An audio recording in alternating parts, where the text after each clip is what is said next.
সরকারি মাল আত্মসাৎ করা এ সম্পর্কে আলোচনা করব। সরকারি মাল, সরকারি সম্পত্তি, মসজিদ মাদ্রাসার সম্পত্তি, এভাবে যেগুলা জনগণের দশের টাকা চলে, জনগণের টাকায় পরিচালিত হয়, এই সমস্ত যত কিছুই রয়েছে, এই সমস্ত টাকাগুলো আত্মসাৎ করলে তাদের পরিণাম কি হবে সে সম্পর্কে ইনশাআল্লাহ আলোচনা করব। ওয়ামা কানা লিনাবিয়্যিন আন ইয়াগুল, আল্লাহ তাআলা বলতেছেন কোন নবীর জন্য সম্ভব নয় সরকারি মাল, গনিমতের মাল চুরি করা, আত্মসাৎ করা। কোন মুমিনের জন্য এটা সম্ভব, কোন নবীর জন্য এটা সম্ভব নয় সরকারি মাল, গনিমতের মাল, রাষ্ট্রীয় মাল চুরি করা অথবা আত্মসাৎ করা। এই আয়াতটা নাজিলের কারণ হচ্ছে হযরত আব্দুল্লাহ ইবনে আব্বাস রাদিয়াল্লাহু তাআলা থেকে বর্ণিত হয়েছে যে বদরের যুদ্ধের সময় একটি নকশি চাদর হারানো গেছে। এখন এই নকশি চাদরটা যখন পায় না, তখন মুনাফিকদের মধ্য থেকে কয়েকজনে বলা বলি করা শুরু করে দিয়েছে যে এই চাদরটা মনে হয় আল্লাহ রাসূল নিয়ে গেছে, নাউযুবিল্লাহ, তিনি চুরি করেছে, তিনি আত্মসাৎ করেছেন। যারা মুনাফিক তারা এরকমের কথাবার্তা বলতেছে। তখনই আল্লাহ তাআলা এই আয়াত নাজিল করে জানাই দিয়েছেন,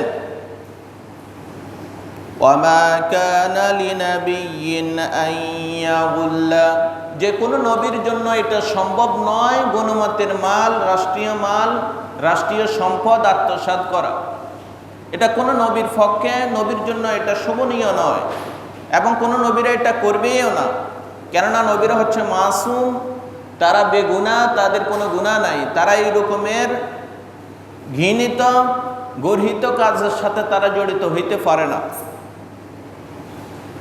এবং কালাবি এবং মুকাতিল থেকে একটা হাদিস বর্ণিত হয়েছে যে এই আয়াতের শান নজুল ওনারা বলতেছেন, উহুদের যুদ্ধের সময় মুসলমানদেরকে যখন আল্লাহ রাসূল বলছে তোমরা যে পাহাড়ের গিরিপথ রয়েছে, এই গিরিপথের মধ্যে তোমরা অবস্থান করবা, যুদ্ধে আমরা জয়লাভ করি অথবা পরাজয় বরণ করি, তোমরা কিন্তু এই গিরিপথ ছেড়ে দিও না। কিন্তু যুদ্ধের যখন প্রথম পর্যায়ে মুসলমানরা জয়লাভ করছে, তখন তারা গনিমতের লোভে, সাহাবে কেরাম তারা গনিমতের লোভে দ্রুত ময়দানের মধ্যে ছুটতে শুরু করেছে।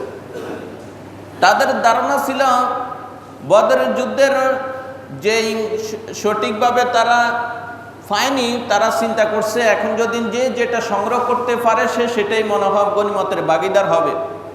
অনেক চিন্তা ভাবনা করি তারা এইভাবে গনিমতের মালগুলো সংগ্রহ করার জন্য তারা ওই গিরিপথ ছেড়ে দিয়ে ময়দানের মধ্যে চলে আসছে। দুনিয়াবী সম্পত্তির লোভ তাদের ভিতরে ঢুকে গেছে। যুদ্ধের পরে আল্লাহ রাসূল সাহাবায়ে কেরামদেরকে প্রশ্ন করছে যে তোমরা কেন এই কাজটা করলা? আমি তো তোমাদেরকে দায়িত্ব দিয়েছি এই পাহাড়ের যে পাদদেশ, এই গিরিপথ থেকে তোমরা কোনো অবস্থাতে সরে যাও না, কিন্তু তোমরা কেন সরে গিয়েছ? তখন সাহাবায়ে কেরাম তাদের দুর্বলতা প্রকাশ করছে, ইয়া রাসূলুল্লাহ, আমরা গনিমতের লোভে, যে আমরা গনিমত পাই বা না পাই এরকমের একটা সন্দেহের মধ্যে পতিত হওয়ার কারণে গনিমতের লোভে আমরা এই কাজটা করছি। তখনই আল্লাহ তাআলা, আল্লাহ রাসূল তখন তাদেরকে বলছে তোমরা কি এই ধারণা করছো আল্লাহর নবী তোমাদের সাথে গনিমতের মালের বন্টনের ব্যাপারে তোমাদের সাথে খেয়ানত করবে? তার মানে হচ্ছে গনিমতের মাল তোমাদের নিকট সুষম বন্টন করবে না, এরকম কি তোমরা ধারণা করছো? তখনই আল্লাহ তাআলা এই আয়াত নাজিল করে জানাই দিয়েছেন, ওয়ামা কানা লিনাবিয়্যিন আন ইয়াগুল্লা, কোন নবীর জন্য শোভনীয় নয়, কোন নবীর জন্য এটা কখনো কোন নবীর পক্ষে সম্ভব নয়, অসম্ভব গনিমতের মাল, রাষ্ট্রীয় মাল, সরকারি মাল এভাবে আত্মসাৎ করা। খাইবারের যুদ্ধের সময় একবার আল্লাহ রাসূল তিনি যখন যাইতেছেন খাইবারের যুদ্ধের জন্য, তখন উনার সাথে উনার একটা গোলাম ছিল, যে গোলামটা উনার ব্যক্তিগত গোলাম নয়, বরং উনাকে হাদিয়া দেওয়া হয়েছে, উনাকে হেবা করে দেওয়া হয়েছে। একজন সাহাবী ওই গোলামটাকে আল্লাহ রাসূলের জন্য হেবা করে দিয়েছে। এখন এই গোলামটা যখন আল্লাহ রাসূলের সাথে যাইতেছে, তখন আল্লাহ রাসূলে খাইবারের এই যুদ্ধের সময় যখন যেই জায়গার মধ্যে আল্লাহ রাসূল থামবে, উঁট থেকে নামার সময় উঁটের যে হাওদা, এই হাওদা ধরে সে যখন নামানোর চেষ্টা করছে, এমন সময় একটা তীর আসি তার দেহের মধ্যে যখন বিদ্ধ হয়েছে, তখন সাহাবায়ে কেরাম বলতেছে, তার জন্য দোয়া করতেছে, আল্লাহ তাআলা তাকে যাতে জান্নাতের সর্বোচ্চ মাকাম দান করুক, তাকে যাতে জান্নাতের নাজ নেয়ামত দ্বারা ভরপুর করে দেয়। তখন আল্লাহ রাসূল বলছে, না, এটা সম্ভব নয়, বরঞ্চ সেই গনিমতের মাল থেকে একটা কম্বল চুরি করেছে, সরকারি একটা কম্বল সে চুরি করেছে, যার কারণে তার জন্য জাহান্নামের আগুন প্রজ্বলিত হইতেছে, জ্বলতেছে। তার মৃত্যুর বরণ করার পরেই তার জন্য ওইটা প্রস্তুত করে রাখা হয়েছে। অতএব তোমরা যে দোয়া করো, এই দোয়া কাজে আসবে না। এর দ্বারা বোঝা যাচ্ছে, যদি কেউ সরকারি সম্পত্তি আত্মসাৎ করে এবং সরকারি সম্পত্তি খায়, তাহলে তাদের পরিণাম এরকমের হবে। আল্লাহ রাসূলের এই কথা বলার পরেই একজন সাহাবী 2 টুকরা চামড়া নিয়ে আল্লাহ রাসূলের কাছে উপস্থিত হয়ে বলতেছে, ইয়া রাসূলুল্লাহ, আমার কাছে 2টা গনিমতের চামড়া রয়েছে, আপনি এগুলা নেন, আমাকে আগুন থেকে আপনি রক্ষা করেন। তখন আল্লাহ রাসূল সেগুলা গ্রহণ করলেন। তাহলে বোঝা যাচ্ছে, যারা রাষ্ট্রীয় সম্পত্তি এবং মসজিদ মাদ্রাসার এই সমস্ত সম্পত্তি আত্মসাৎ করবে, এটার পরিণাম অত্যন্ত ভয়াবহ হবে। আল্লাহ রাসূল বলছেন, কেউ যদি এভাবে রাষ্ট্রীয় সম্পত্তি গনিমতের মাল এভাবে বক্ষণ করে, কিয়ামতের দিন তাকে বলা হবে যে তুমি ওটা নিয়ে আসো। তাকে একবার জাহান্নামের তলদেশ থেকে সেটা নিয়ে আসার জন্য বলবে, সে যত রকমের চেষ্টা করবে সেটা তুলতে পারবে না। একবার নিয়ে আসবে, আবার পড়ে যাবে, আবার নিয়ে আসবে, আবার পড়ে যাবে, এভাবে তার চলতে থাকে। কতদিন পর্যন্ত চলে সেটা আল্লাহ তাআলাই জানে। এভাবে তার শাস্তি অনবরত চলতে থাকবে। এরপরে আল্লাহ রাসূল একজন সাহাবী, উনাকে জাকাত আদায় করার জন্য, ইবনে কাতিবা নামক একজন সাহাবী, উনাকে জাকাত আদায় করার জন্য দায়িত্ব দিয়েছে যে তুমি জাকাত, মানুষের কাছ থেকে জাকাত সংগ্রহ করো, জাকাত নিয়ে আসো। এখন জাকাতের জন্য সে যখন গেছে, জাকাতের টাকা পয়সা যা পাইছে সব কিছু আল্লাহ রাসূলের কাছে আনি দিছে। আনি দেওয়ার পরে বলতেছে, ধরেন যে এগুলা হচ্ছে সরকারি সম্পত্তি, এগুলা সরকারি কোষাগারে জমা হবে, এগুলা আমি জাকাত হিসেবে পাইছি, আর এগুলা যেগুলো আছে এগুলা আমার জন্য ঠোকন, আমাকে উপহার দেওয়া হয়েছে, হাদিয়া দেওয়া হয়েছে এগুলা। তখন আল্লাহ রাসূল একটু মন খারাপ করলেন যে সেই যে কাজটা করছে এটা তো তার জন্য ঠিক না, যা নিয়ে আসছে সবগুলো তো সে কোষাগারে জমা দিবে। কিছু কোষাগারে জমা দিয়েছে, আর কিছু বলতেছে যে আমি সেখানে গেছে, মানুষ আমাকে হাদিয়া দিয়েছে, উপহার দিয়েছে, যার কারণে সেগুলা। তখন আল্লাহ রাসূল বলছে, এই ব্যক্তি যদি ঘরের মধ্যে বসে থাকে, কেউ কি তাকে হাদিয়া দিবে? কেউ তো তাকে হাদিয়া দিবে না। এই কাজ করার জন্য যাওয়ার কারণে তো সে এগুলা পেয়েছে। অতএব তার দায়িত্ব হচ্ছে এগুলা রাষ্ট্রীয় কোষাগারে জমা দেওয়া। তখন আল্লাহ রাসূল বলছে যে যে এই কাজটা করছে তার জন্য এগুলা ঠিক হয়নি। তখন আল্লাহ রাসূল তাকে আল্লাহ তাআলার আযাবের ভয় দেখিয়েছে যে তোমরা এই রকমের কাজ করলে তোমাদের পরিণাম অত্যন্ত ভয়াবহ হবে এবং জাহান্নামের আযাব তোমরা শাস্তি ভোগ করতে হবে। এই কারণে আল্লাহ রাসূল আল্লাহ তাআলা এই কারণে এই কথা বলছেন, ওয়া কানা লিনাবিয়্যিন আন ইয়াগুল্লা, কোন ব্যক্তি, কোন নবীর জন্য এটা সম্ভব নয় গনিমতের মাল, সরকারি মাল আত্মসাৎ করা। যদি ওয়ামাইয়াকুলুল ইয়াতি বিমা গাল্লা ইয়াউমাল কিয়ামা, কেউ যদি গনিমতের মাল, সরকারি মাল আত্মসাৎ করে, কিয়ামতের দিন সে সেটা বহন করে উঠবে। এক সাহাবী, উনি মারা গেছে, যুদ্ধের ময়দানে মারা গেছে। মারা যাওয়ার পরে সাহাবায়ে কেরাম তার জন্য দোয়া করতেছে, আল্লাহ রাসূলের নিকট বলছে যে ইয়া রাসূলুল্লাহ, আমরা তার জানাজা নামাজ পড়বো কিনা? তখন আল্লাহ রাসূল বলছে যে তোমরা পড়ো, আমি পড়বো না। কেন? বলতেছে সে গনিমতের মাল আত্মসাৎ করেছে। তখন তার জামাগুলা খোলা, তার যে সম্পত্তি ছিল সেগুলা থেকে যখন সন্ধান করা হয়েছে, 2টা মুক্তা পাওয়া গেছে।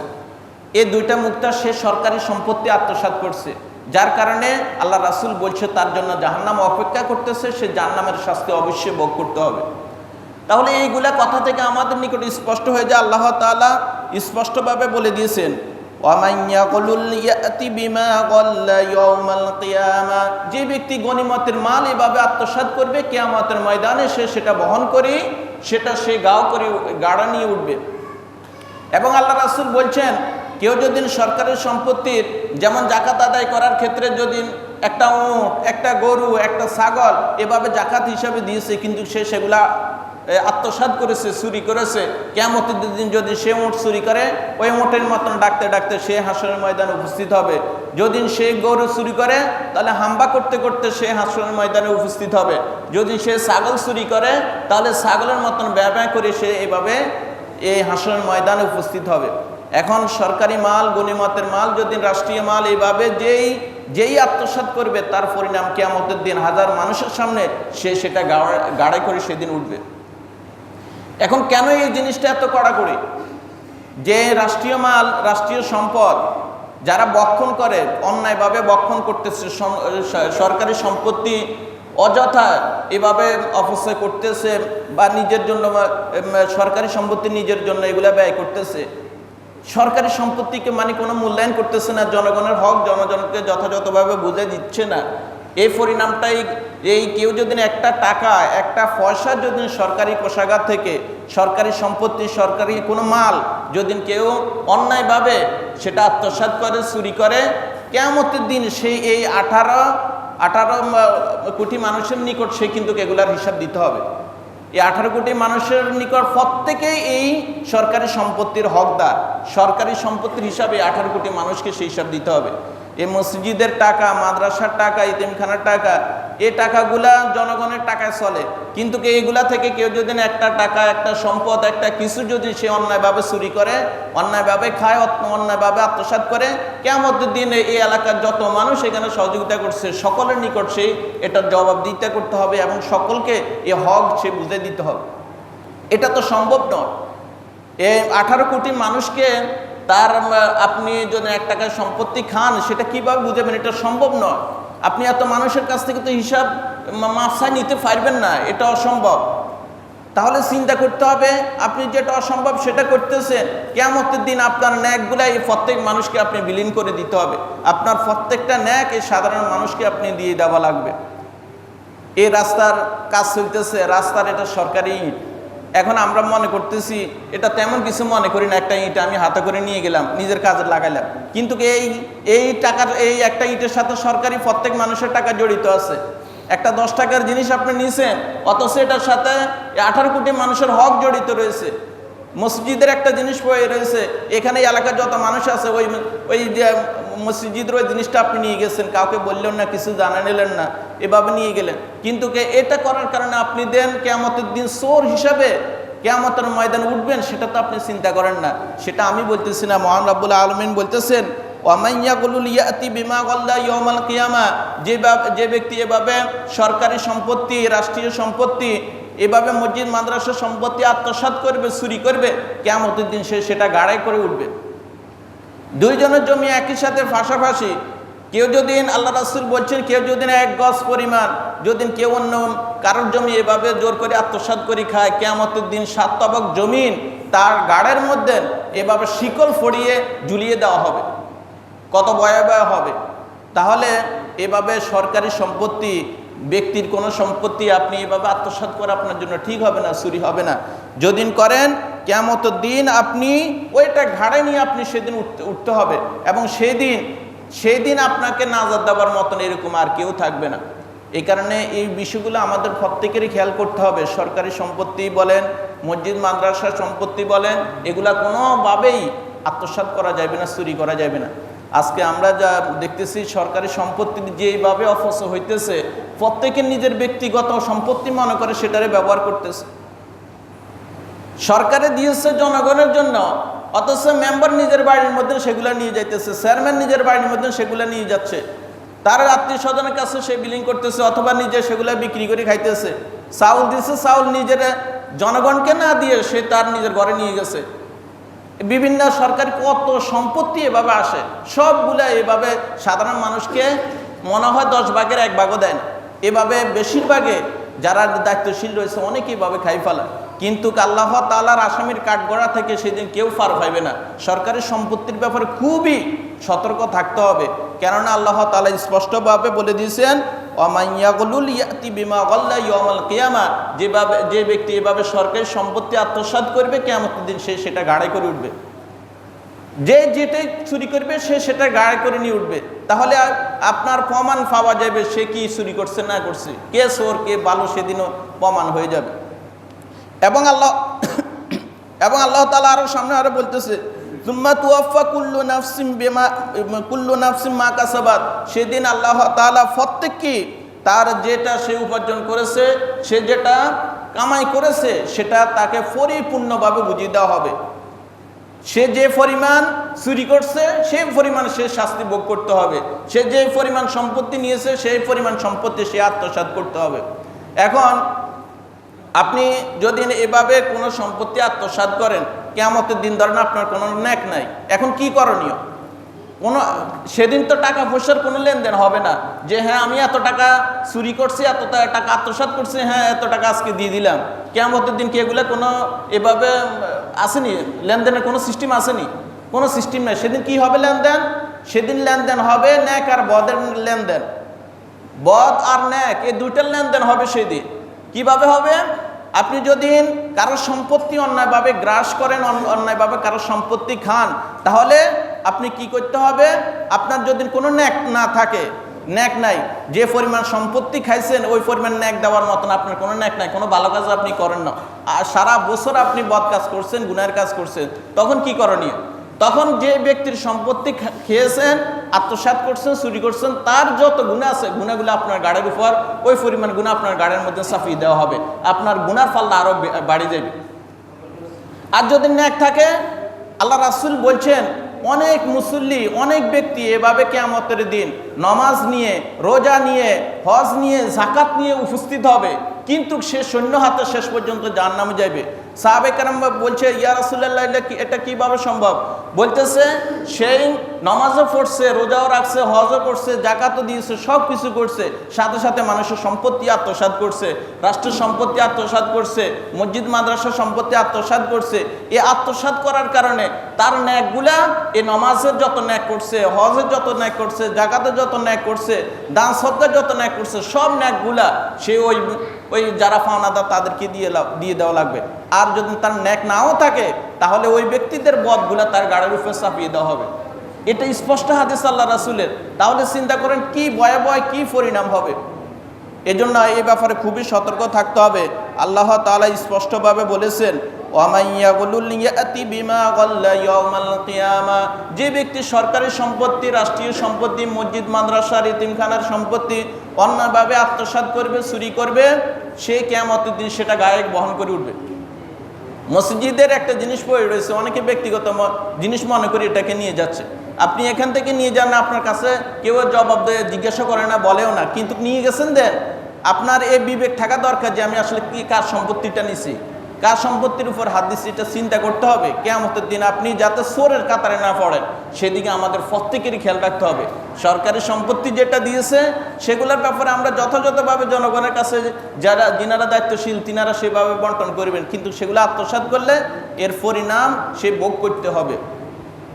এবং আল্লাহ রাসূল বলছেন, আল্লাহ তাআলা বলছেন ওয়াহুম লা ইউজলামুন, সেদিন আল্লাহ তাআলা কারোর উপর কোনো জুলুম করবে না। যে যেটা পাওনা, যে যেটা হকদার, যে যেটা যে রকমের কাজ করছে সে সেদিন সেটা পরিপূর্ণভাবে পাইবে। কারোর উপর সেদিন বিন্দু পরিমাণ কোনো জুলুম, নির্যাতন এগুলো কোনো কিছুই করা হবে না। তাহলে আল্লাহ তাআলা আরো বলতেছেন, ফামানিত্তাবা রিদওয়ানাল্লাহি কামান বাআ বিসাখাতিন মিনাল্লাহ, আল্লাহ তাআলা বলছেন যে ব্যক্তি আল্লাহর সন্তুষ্টির জন্য অনুসরণ করতে থাকে সে ব্যক্তি কি ওই ব্যক্তির মতন হইতে পারে যে আল্লাহ তাআলার ক্রোধের পাত্র? ওয়া মাওয়াহু জাহান্নাম, এবং তার জন্য জাহান্নাম প্রস্তুত করে রাখা হয়েছে। ওয়া বিইসাল মাসির, আর এটা কতই না একটা নিকৃষ্ট অবস্থা। যারা আল্লাহর সন্তুষ্টির জন্য কাজ করে, আল্লাহর সন্তুষ্টির অনুসরণ করে, আর যে ক্রোধের পাত্র, এই দুই ব্যক্তিটা একরকম হইতে পারে না। তার কাজ, প্রত্যেকটা কাজ, যে আমি চুরি করব না, আমি সৎভাবে দুর্নীতি করব না, আমি সুন্দরভাবে রাষ্ট্রীয় সম্পদ মানুষের নিকট বন্টন করব, এবং মসজিদ মাদ্রাসার যত কিছু আমি যে দায়িত্বশীল আছে সেগুলো যথাযথভাবে বন্টন করব, আল্লাহ সন্তুষ্টির জন্য কাজ করব। আর এই ব্যক্তি আর ওই ব্যক্তি তো সমান নয়। যে ব্যক্তি চুরি করে, ডাকাতি করে, দুর্নীতি করে, রাষ্ট্রীয় সম্পদ, মসজিদ মাদ্রাসা সম্পদ চুরি ডাকাতি করে, এগুলা করে, এই ব্যক্তিতে আর ওই ব্যক্তি, দুটো ব্যক্তি একরকম নয়। যে ব্যক্তি ক্রোধের পাত্র, তার পরিণাম নির্ঘাত সে ভয়াবহ হবে। সেই ভয়াবহটা আল্লাহ তাআলা বলছে ওয়াহু জাহান্নাম, তার জন্য জাহান্নাম, তার জন্য জাহান্নাম রয়েছে, ওয়াবিসাল মাসির, এটা খুবই নিকৃষ্ট একটা অবস্থা। এবং আল্লাহ তাআলা বলতেছে হুম দারাজাতুন ইনদাল্লাহ, আল্লাহ তাআলার নিকট তাদের জন্য রয়েছে স্তর, বিভিন্ন পর্যায়ে রয়েছে। যে যে রকমের কাজ করছে সে সেই রকমের ফল পাইবে। এবং বলছে আল্লাহু বাসিরুম বিমা ইয়ামালুন, তারা যে কর্মই করুক না কেন, যে যে কাজ করুক না কেন, প্রত্যেক কাজের ব্যাপারে, প্রত্যেক কর্মের ব্যাপারে মহান রাব্বুল আলামিন সর্বদ্রষ্টা। কে কোন কাজ করতেছে, কি করতেছে না করতেছে, সেই ব্যাপারে আল্লাহ তাআলা ভালো করে জানে। তাহলে আজকের আলোচনা থেকে আমাদের নিকট স্পষ্ট হয়ে গেল, সরকারি সম্পদ, মসজিদ মাদ্রাসা সম্পদ এবং জনহিতকর যত কাজকর্মের সম্পত্তি আছে, এগুলা কোনো অবস্থাতে আত্মসাৎ করা যাবে না, চুরি করা যাবে না, দুর্নীতির আশ্রয় নিয়ে সেগুলা নিজের কুক্ষিগত করা যাবে না। যদি করে তাহলে তার পরিণাম অত্যন্ত ভয়াবহ হবে, অত্যন্ত মারাত্মক হবে। আল্লাহ পাক আমাদের সকলকে সতর্ক হওয়ার তৌফিক দান করুন, আমিন। আমা তৌফিক ইল্লা বিল্লাহ।